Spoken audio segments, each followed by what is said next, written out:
A paz do Senhor, meus amados irmãos. É uma grande alegria estar aqui com o pastor Emanuel. Amém. Que Deus esteja abençoando grandemente a sua vida com o devocional de hoje. Amém. Glória a Deus. Deus abençoe a todos. É muito bom, queridos, nós estarmos aqui juntos. Deus tem sido maravilhoso conosco.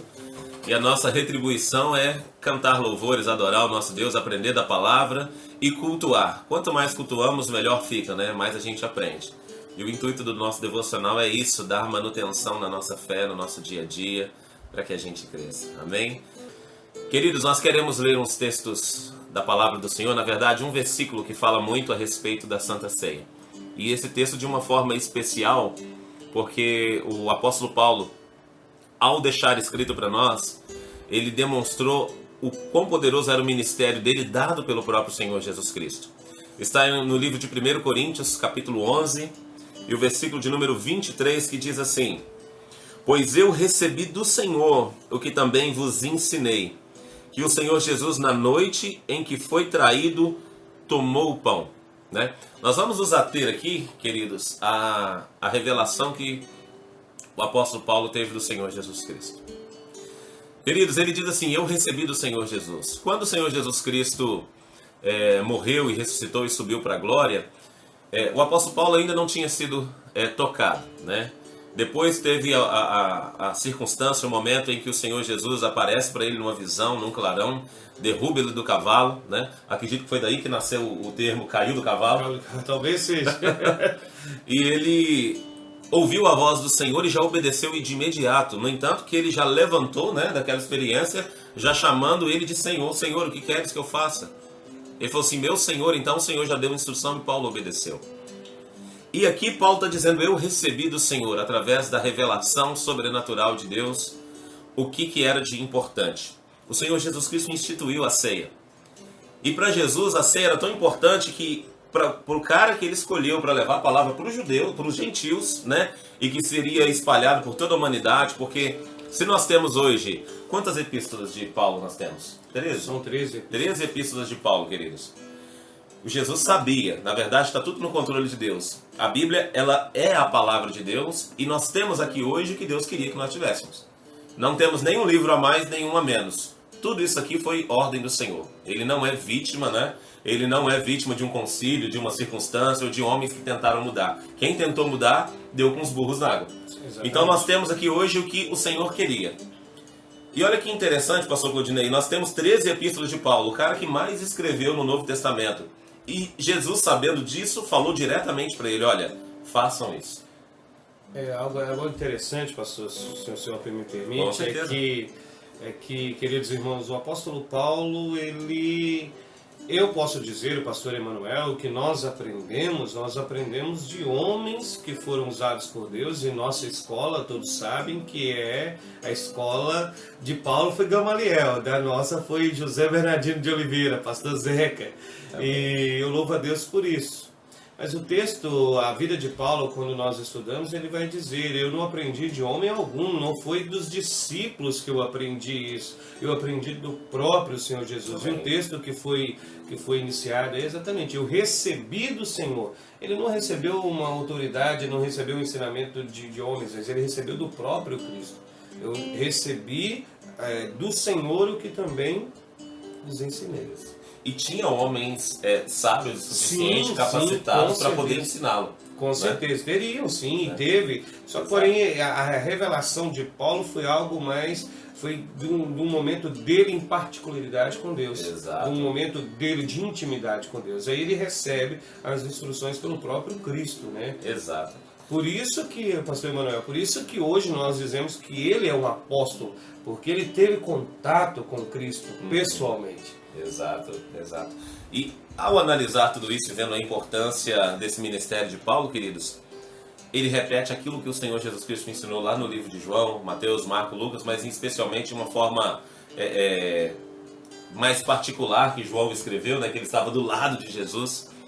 Ele fala assim: eu recebi do Senhor o que também vos ensinei. E ele continua no verso 24: tendo dado graças, partiu o pão e disse: esse é o meu corpo. Ele faz exatamente, ele ensina exatamente aquilo que Jesus havia ensinado. E ele diz o seguinte no verso 26: pois todas as vezes que comerdes este pão e beberdes este cálice, anunciais a morte do Senhor até que Ele venha.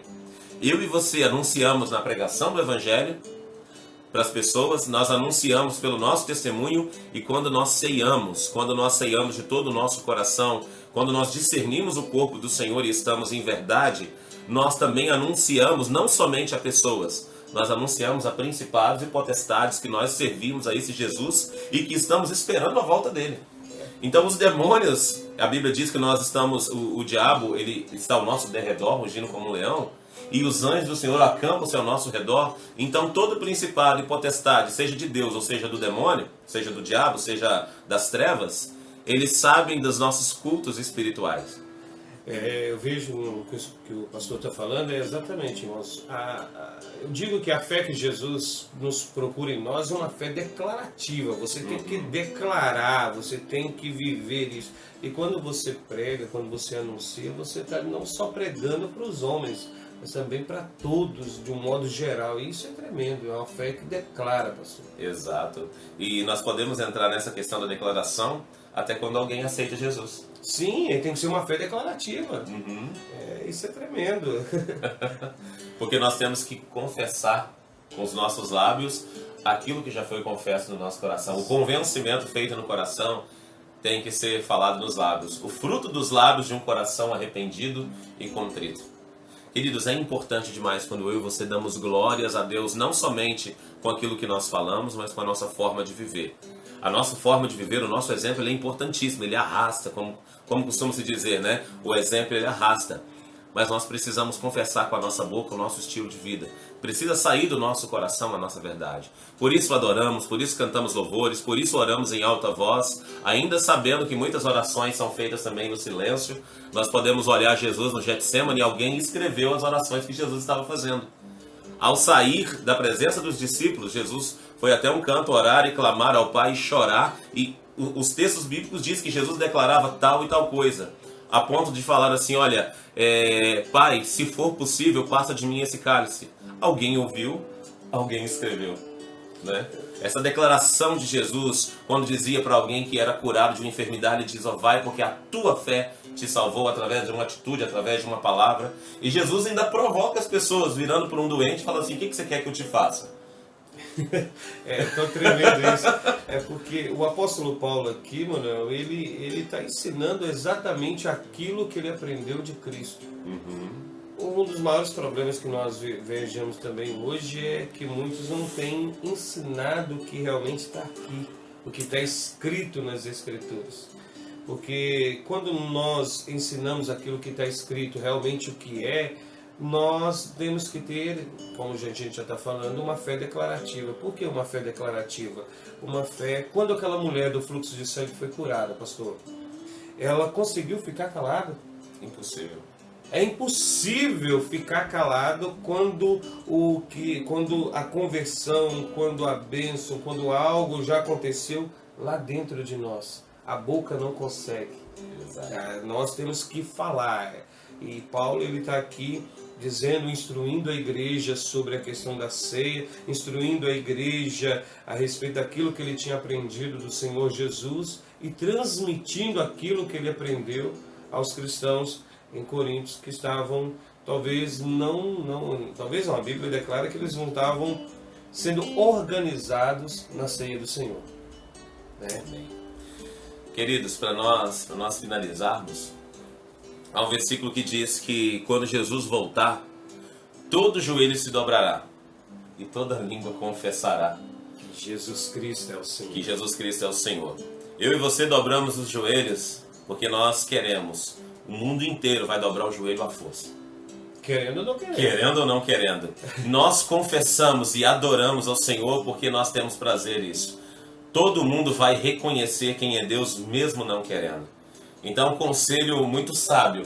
Vamos dobrar o nosso joelho e vamos confessar que nós servimos a esse Deus verdadeiro por pura vontade. Amém. Porque nós somos filhos desse Deus Todo-Poderoso, né? O Senhor nos deu lábios para nós o adorarmos, expressar isso através da nossa voz. Ele nos coloca no mundo, se nós olharmos em termos de que Deus fez em nós exatamente aquilo que Ele queria, dá para se entender que tudo em nós precisa louvar ao Senhor. E tem um hino de criança que diz, e se me faltar a voz, Eu te louvo com a alma, eu te louvo com a mão, te louvo com os pés, e daí vai embora. Por isso que a Bíblia diz, né, pastor? Tudo que tem fôlego, louve ao Senhor. Aleluia. Não importa, a Bíblia diz que todas as línguas, nações, tribos, povos vão dobrar-se diante do Senhor quando o Senhor descer para buscar a sua igreja, todos os joelhos vão ter que se dobrar. Amém. Glória a Deus. Eu não sei, meus amados, se já teve Santa Ceia na sua igreja por esses dias, por causa da pandemia, tem alguns empecilhos aí. Mas se tiver Santa Ceia na sua igreja, participe.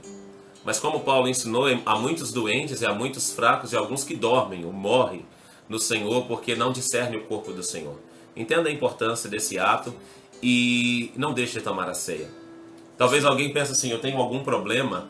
Aproveita o tempo que você tem antes da ceia e resolva esse problema. Se é com alguém, chame para conversar. Se é um pedido de perdão, peça perdão. Se é um momento de angústia, de tristeza, converse com o Senhor, mas não deixe de ceiar. Você está primeiramente obedecendo ao Senhor Jesus Cristo, que Ele falou, olha, eu vim dar minha vida para vocês. Vocês podem comer do meu corpo e beber do meu sangue, por favor? Né? E quando nós paramos e olhamos isso, falamos, o que é isso? É uma adoração e é algo tão simples. Para mim é um dos cultos mais gostosos de se fazer aqui nessa terra. Então se você está tendo ceia ou vai ter ceia na sua igreja, participe. Se não deu dessa vez, meus queridos, se prepare, mas não deixe de participar. Adore ao Senhor com tudo aquilo que o Senhor tem te pedido para adorar. Pastor, eu não sei quem disse a frase, queridos irmãos, para mim poder estar atribuindo essa frase a ele, mas eu li algo um dia e eu sempre recito em Santa Ceia que não devemos fugir da ceia por causa do pecado, mas fugir do pecado por causa da ceia. E eu gosto dessa frase. Você não deve fugir da ceia por causa do pecado, mas fugir do pecado por causa da ceia. E outra coisa que eu aprendo, pastor, é que nunca nós podemos tomar a Santa Ceia com arrogância, achando que nós somos pecadores, na questão que nós somos pecadores, com a arrogância de achar, não, nós não temos pecado e por isso eu tomo a Santa Ceia. Ou de forma sem displicência, né? Com total displicência, dizendo que o quê? A Santa Ceia é só algo corriqueiro, a cada 3 meses, algumas igrejas a cada um mês, umas a cada por ano. Vou tomar só, a Santa Ceia é algo normal, é só simbologia, é só simbólico.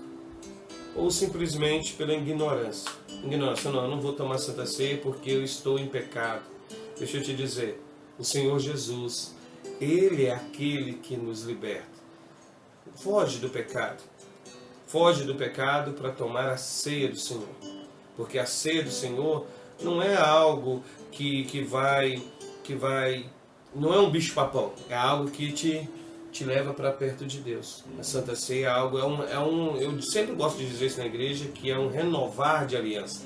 Quando você toma a ceia, você está renovando a sua aliança particular com Deus. Com Cristo Jesus. Amém. Glória a Deus. Que Deus abençoe a sua vida grandemente, que o Espírito Santo possa completar essa palavra no seu e no meu coração, para que o nome do nosso Deus seja exaltado cada vez mais. Amém?